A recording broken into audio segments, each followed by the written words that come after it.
In the heart of a bustling village nestled amidst a grove of ancient trees, there lived a beggar named Kavi. His clothes were tattered, and his worldly possessions amounted to little more than a humble begging bowl. Yet Kavi's spirit was as radiant as the morning sun, and his heart overflowed with a sense of compassion that seemed to touch all who crossed his path. One day, news of a great sage named Siddhartha, now known as the Buddha, reached the village. His teachings were said to illuminate the path to enlightenment and bring solace to troubled souls. The villagers flocked to hear his wisdom, and Kavi, too, felt drawn to the presence of this revered teacher.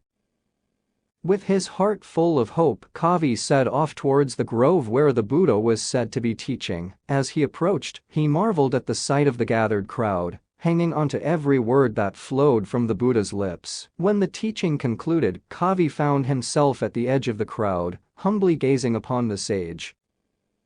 Moved by an indescribable emotion, Kavi approached the Buddha and knelt before him, his eyes brimming with respect. "Great teacher," he began, his voice trembling with reverence, "I am but a beggar with nothing to offer but this simple robe. Please accept it as a token of my deep admiration and gratitude."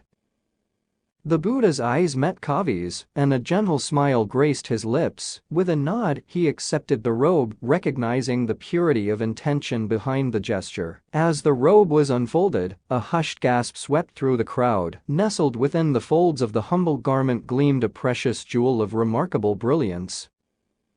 The gathered villagers were struck by awe and wonder, but the Buddha remained serene. Holding the jewel in his hand, he spoke, his voice carrying the weight of ancient wisdom. "Dear friends," he began, his gaze encompassing the curious faces before him, "this jewel, though precious, is not the true gem in this story. The true gem lies in the heart of our friend Kavi, whose generosity and pure intentions have illuminated this moment."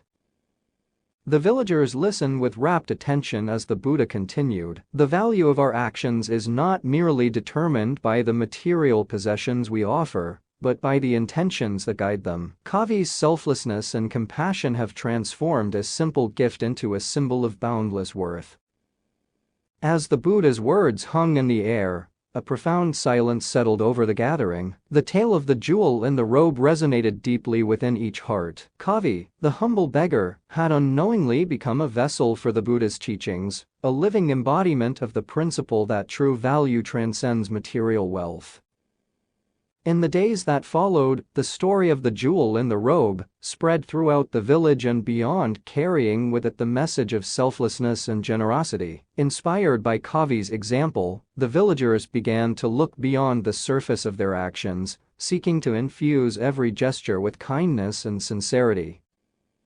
Kavi, who had once possessed nothing more than a simple begging bowl, found himself embraced by the warmth of the community. The villagers, recognizing the treasure that resided within his heart, welcomed him into their homes, sharing their meals and stories. Kavi, in turn, continued to give with an open heart, his compassion radiating like a beacon of light.